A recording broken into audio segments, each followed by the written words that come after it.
Alléluia. Seigneur, merci, merci, toi le Dieu qui ne change pas, toi le Dieu qui n'a pas changé. Seigneur, toi le Dieu qui est le même hier, aujourd'hui, éternellement, nous te rendons toute la gloire et nous te disons merci encore. Merci pour ce moment. Merci de bénir tous ceux qui nous suivent en direct. Merci Seigneur pour chacun de nous, au nom de Jésus. Amen. Bien-aimés, sans plus tarder, on va aller, on va prendre nos Bibles, on va aller dans le livre de Proverbes, Proverbe 10 à partir du verset 1. Proverbe 10 à partir du verset 1. Amen. Permettez-moi que je sois à la page. Proverbe 10 à partir du verset 1. Puis, c'est bon, tu peux lire s'il te plaît. Proverbe 10, verset 1, j'ai la parole du Seigneur au nom de Jésus. Amen. Un fils sage fait la joie d'un père, et un fils insensé le chagrin de sa mère. Amen. Tu peux reprendre s'il te plaît. Un fils sage fait la joie d'un père, et un fils insensé le chagrin de sa mère. Amen. Amen. Proverbe 10, verset 1, nous dit que un fils sage fait la joie d'un père, et un fils insensé le chagrin de sa mère. Bien-aimés, nous savons tous que, en tant qu'enfants de Dieu, le livre de Proverbes nous apprend, on va dire, beaucoup de choses. Nous apprend comment marcher vraiment sur cette terre, comment marcher dans cette vie, comment être en communion fraternelle avec ses frères, bien sûr les enfants du Seigneur, comment parler, comment marcher pour plaire à son Seigneur. Et non seulement ça, et le livre de Proverbes contient aussi, on va dire, vraiment beaucoup de multitude de préceptes de sagesse, bien aimé, pour l'homme, pour un père, pour une mère, pour un roi, pour un maître, pour les enfants, bien aimé, vraiment pour tout le monde. Je vais vous faire un témoignage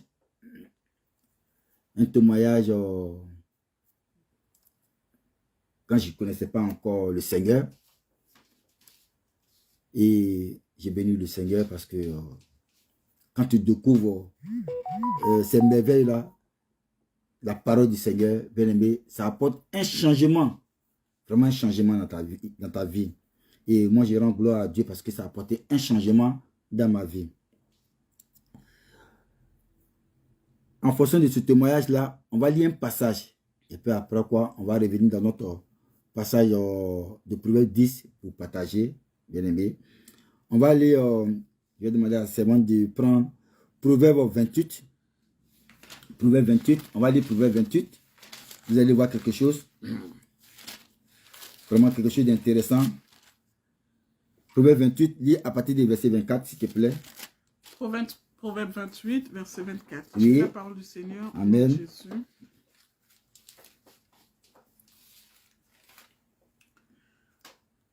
Celui qui vole son père et sa mère et qui dit « ce n'est pas un péché » est le compagnon du destructeur. Amen. Amen. Voici ce que la Bible dit. Celui qui vole son père et sa mère et qui dit « ce n'est pas un péché » est le compagnon du destructeur. Je me souviens, ma soeur, elle n'est plus de ce monde. Elle avait un petit commerce qu'elle faisait et elle avait l'habitude de garder son argent. Et à cette période-là, en ce moment, je me souviens que je venais, il n'y avait personne, j'étais seul, je rentrais dans la chambre et je prenais cet argent-là. Je sortais pour aller m'acheter quelque chose à manger. Et ma conscience m'interpellait que ce que je sentais de faire n'était pas bon. Mais en même temps, je répondais aussi à ma conscience pour dire que non, c'est l'argent de ma soeur. Donc, pour moi, ce n'est pas un vol. Ou c'est l'argent de mon père. Pour moi, ce n'est pas un vol. Ou c'est l'argent de ma mère. Pour moi, ce n'est pas un vol. Mais nous sommes tous passés par là. Et c'est des choses que, c'était des actes qu'on posait, on faisait. Et on se disait que non, mais c'est pour ma famille. C'est pour ma famille. Donc, si je prends l'argent de ma soeur, ou je prends l'argent de mon père, où je prends l'argent de ma mère, que ce n'est pas un vol. Bien-aimé, mais le jour que je suis tombé sur ce passage, je suis tombé vraiment de nu. J'ai dit, waouh, waouh. Vous voyez, et cette parole-là vient pour confirmer que lorsque ma conscience m'interpellait, ma conscience faisait bien de m'interpeller. Ma conscience faisait bien de m'interpeller. Parce que notre conscience est notre premier juge. Quand on va aller poser un acte qui n'est pas bien, notre conscience nous interpelle pour dire que non, ce que tu vas faire là, ce n'est pas bien. Et pour celui qui va comprendre, va renoncer à ce qu'il va aller faire. Vous voyez. Donc, quand je suis tombé sur ce passage, bien aimé, j'ai fait que bénir le Seigneur et ça a apporté un changement dans ma vie. Un changement dans ma vie. La Bible dit que celui qui vole son père et sa mère et qui dit ce n'est pas un péché est le compagnon du destructeur. Nous savons tous qui est le destructeur. La Bible dit que tu es son compagnon. Le destructeur, c'est le diable. Le destructeur, c'est Satan. Mais ce n'est pas aussi Satan. Ce n'est pas seulement que Satan. Ce n'est pas seulement que aussi le diable. Voilà. Souvenez-vous, dans le livre de Matthieu, Matthieu 23, quand Jésus était en feu et flamme dans son ministère, bien aimé, remarquez que Jésus était très très dur avec les pharisiens, avec les scribes. Mais Jésus était vraiment tendre avec les gens de mauvaise vie. Jésus était celui qui partageait tout avec les gens de mauvaise vie. Jésus était celui qui les visitait, qui mangeait avec les gens de mauvaise vie. Mais contrairement aux autres, les pharisiens, Jésus était très très dur avec ces personnes-là. Parce que ces gens-là, c'était des destructeurs. C'était des voleurs, les égorgeurs et les destructeurs, ces gens-là. Vous voyez? Donc, aujourd'hui, ils n'ont pas changé. On les appelle les pharisiens modernes, ils n'ont pas changé. Ils se font passer pour des hommes de Dieu. Ils se font passer pour le honte de Dieu. Mais bien aimé, on sait comment il faut souffrir le peuple de Dieu. Or, Jésus était celui qui ne faisait pas souffrir le peuple de Dieu. Regardez, on va lire, dis-moi, Jean 10, verset 10, s'il te plaît. On va lire Jean 10, verset 10. C'est en même temps le partage, bien aimé. C'est en même temps le partage. Voilà. Voilà. Le Seigneur conduit ces choses. C'est en même temps le partage. Jean 10, verset 10, s'il te plaît. C'est bon, tu peux lire. J'ai la parole du Seigneur. Amen. Au nom de Jésus. Oui. Jean 10, verset 10. Le voleur ne vient que pour dérober, oui, égorger et détruire. Oui. Moi, je suis venu afin que les brebis aient la vie, oui, et qu'elles soient dans l'abondance. Amen. Regardez ce que le Seigneur dit. Le Seigneur dit que le voleur ne vient que pour dérober, égorger et détruire. Vous voyez? Donc, contrairement au verset que nous avons lu tout à l'heure de Proverbe 28, verset 24, qui dit que celui qui voit son père ou sa mère et qui dit que ce n'est pas un péché est le compagnon du destructeur. Donc, le compagnon du destructeur, le destructeur, c'est le diable, c'est Satan. Et comme je l'ai dit tout à l'heure, ce n'est pas que seulement Satan. Ce n'est pas que seulement Satan. Aujourd'hui, ils sont parmi nous. Ils sont parmi nous. Ils ont des assemblées. Et ils ne sont pas des bons bergers. Parce que le bon berger ne vient pas pour détruire, égorger et dérober. Non.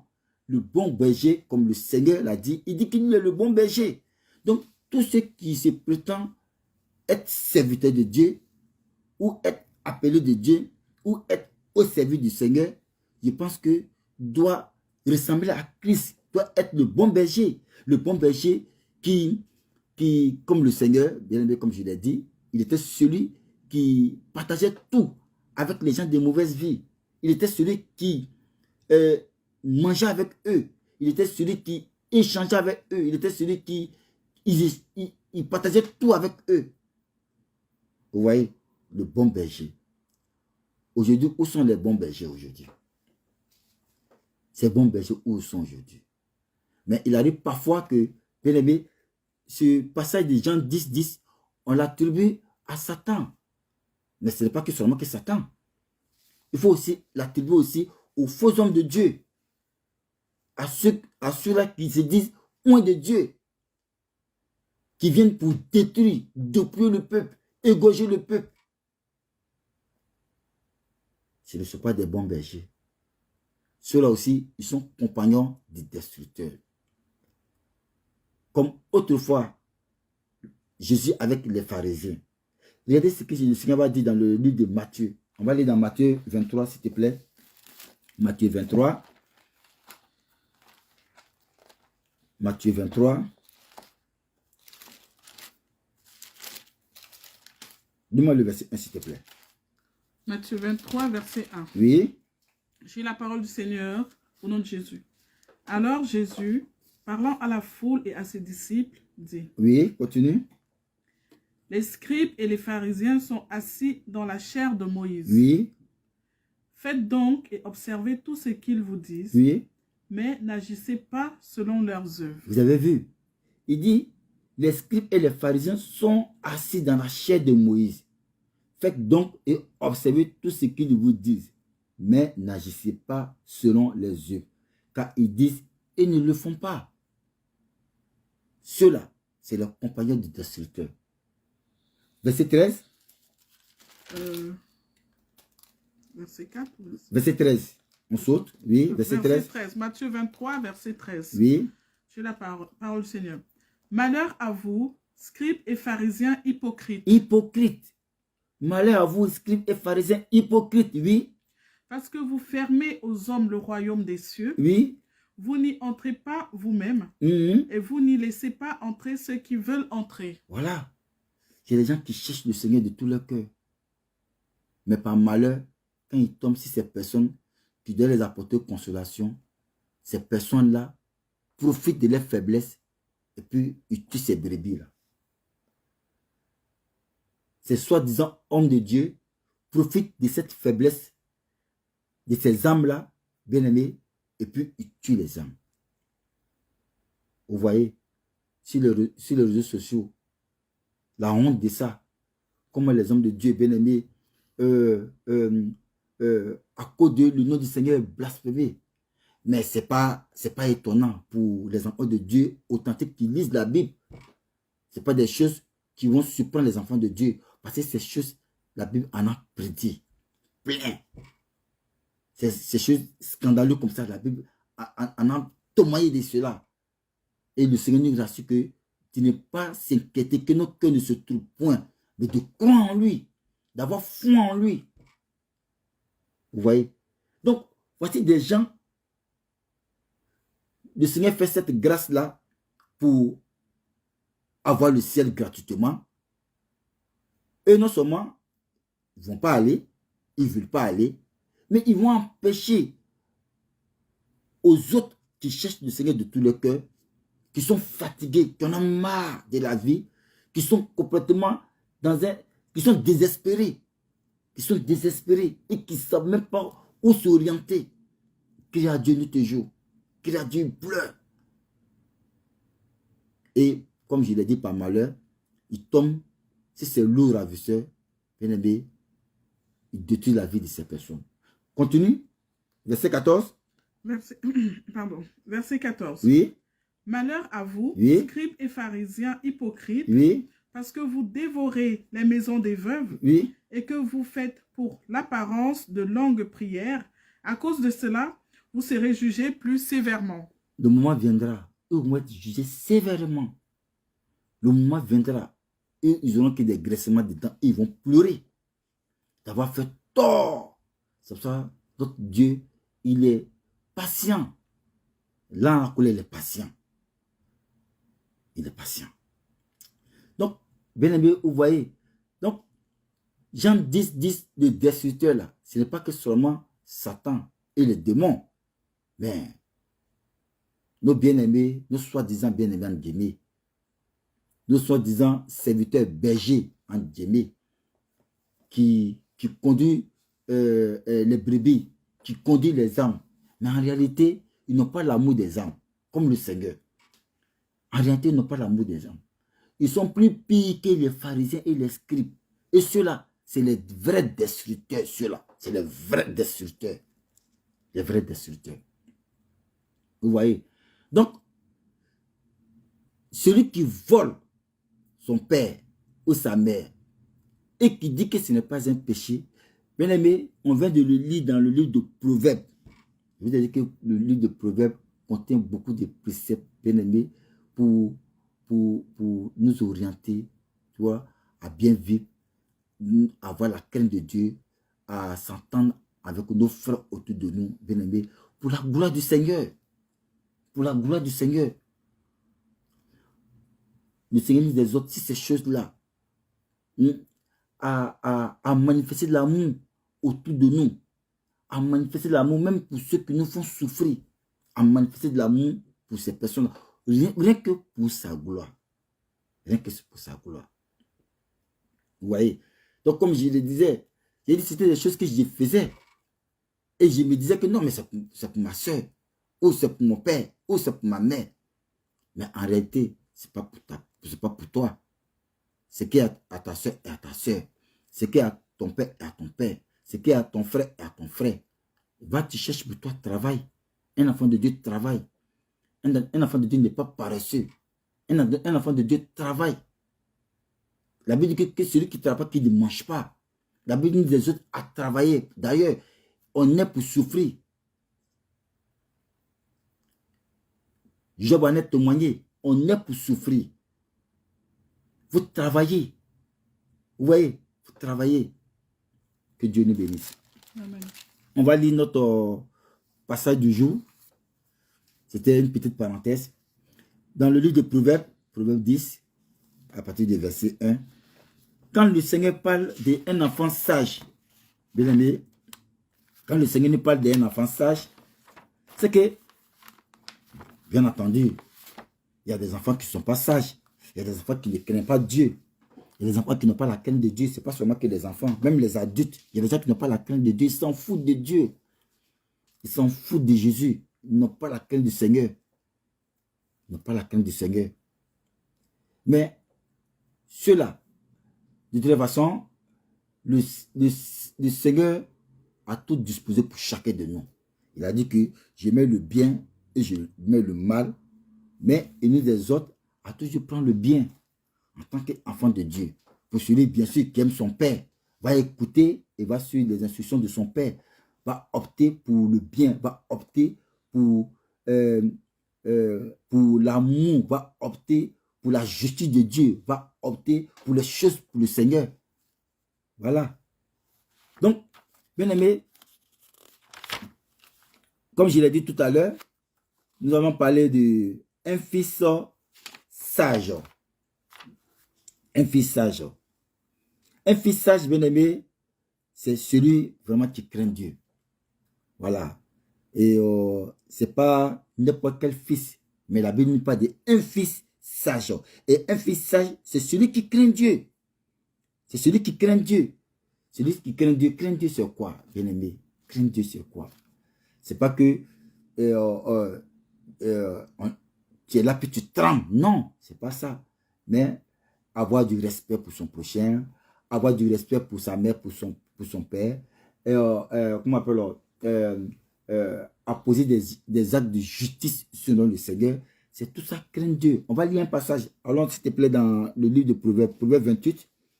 Toujours dans Proverbe 28. On va lire à partir du verset 1. Proverbe 28, verset 1. J'ai Oui. la parole du Seigneur au nom de Jésus. Non, pardon, Psaume, s'il te plaît. Psaume 28.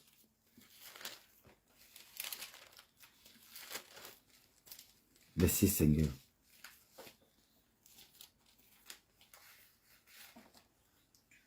Psaume 28, verset 1. J'ai la parole du Seigneur au nom de Jésus. Éternel, c'est à toi que je crie, mon rocher. Ne reste pas sourd à ma voix. Oui, continue. De peur que, si tu t'éloignes sans me répondre, je ne sois semblable à ceux qui descendent dans la fosse. Écoute la voix de mes supplications quand je crie à toi, quand j'élève mes mains vers ton sanctuaire. Oui. Ne m'emporte pas avec les méchants et les hommes iniques qui parlent de paix à leurs prochains et qui ont la malice dans le cœur. Amen. Amen. Vous voyez, qui parlent de paix à leur prochain et qui ont de la malice dans leur cœur. Dis-moi maintenant, Psaume 128, s'il te plaît. Psaume 128. Psaume 128, verset 1. Psaume 128, verset 1. Oui. J'ai la parole du Seigneur. Amen. Heureux tout homme qui craint l'Éternel, qui marche dans ses voies. Amen. Regardez ce que la Bible dit. Il dit, heureux tout homme qui craint l'Éternel et qui marche dans ses voies. C'est ça, craindre Dieu. Heureux tout homme qui craint l'Éternel et qui marche dans ses voies.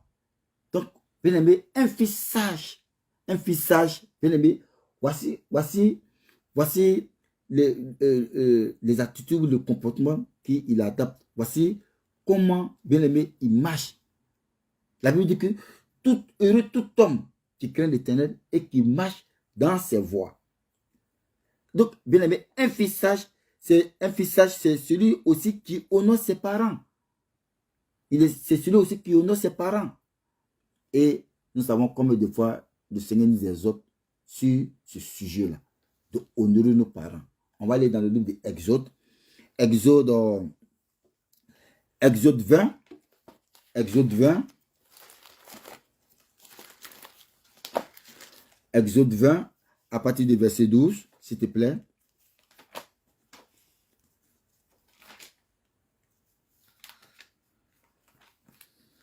Exode 20. Verset 12. Oui. J'ai la parole du Seigneur au nom de Jésus. Amen. Honore ton père et ta mère, afin que tes jours se prolongent dans le pays que l'Éternel, ton Dieu, te donne. Amen. Amen. Donc vous voyez, un enfant sage. Voici un enfant sage. Aujourd'hui, ils sont combien?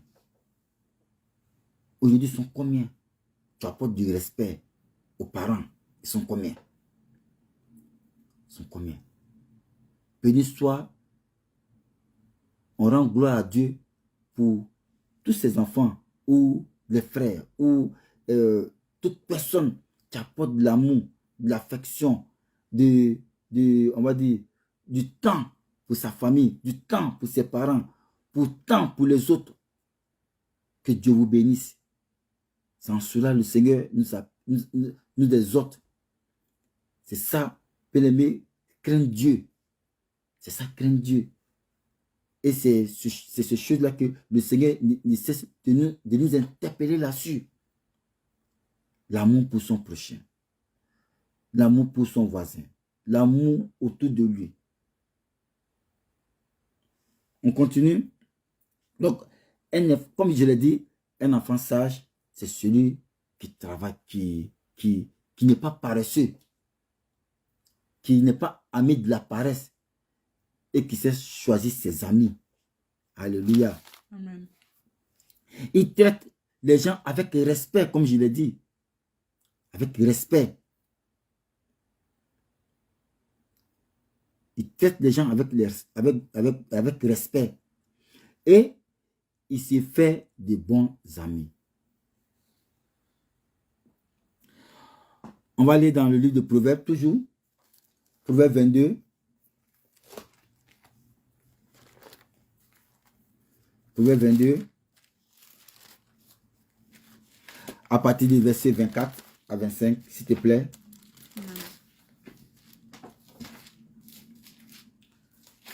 Proverbe 22. Hein. Oui. Proverbe 22. Amen. 24. J'ai la parole du Seigneur au nom de Jésus. Proverbe 22, verset 24.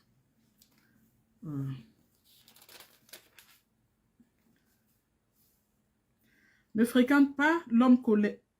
Ne fréquente pas l'homme colère. Ne va pas avec l'homme violent. De peur que tu ne t'habitues à ses sentiers et qu'il devienne un piège pour ton âme. Amen. Amen. Et qu'il ne devienne un piège pour ton âme. Vous voyez le conseil que la Bible nous donne. Le conseil que la Bible donne aux enfants sages. Ils ne fréquentent pas ces personnes-là. Des gens qui vivent avec la colère. Des gens qui sont tout le temps colériques. Des gens qui gâtent tout dans leur cœur. Il dit de ne pas les fréquenter. Et des gens violents. Un enfant de Dieu n'est pas violent. Parce que la Bible nous appelle des brebis. La brebis, là, elle ne fait du tort à personne. Elle est inoffensive.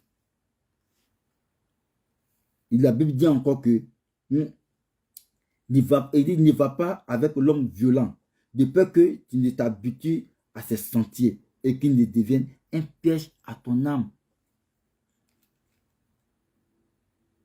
Suivre ces personnes t'amènera, bien aimé, à toi-même piéger ton âme, à emprisonner ton âme. Vous voyez? Un enfant sage, c'est celui qui suit les recommandations du Seigneur. Un enfant sage, c'est celui qui apporte du respect.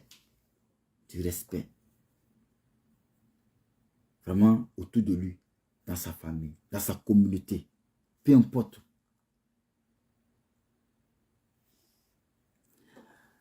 Donc, bien aimé, vraiment, voici ce petit moment, ce petit moment de partage que je voulais vous faire partager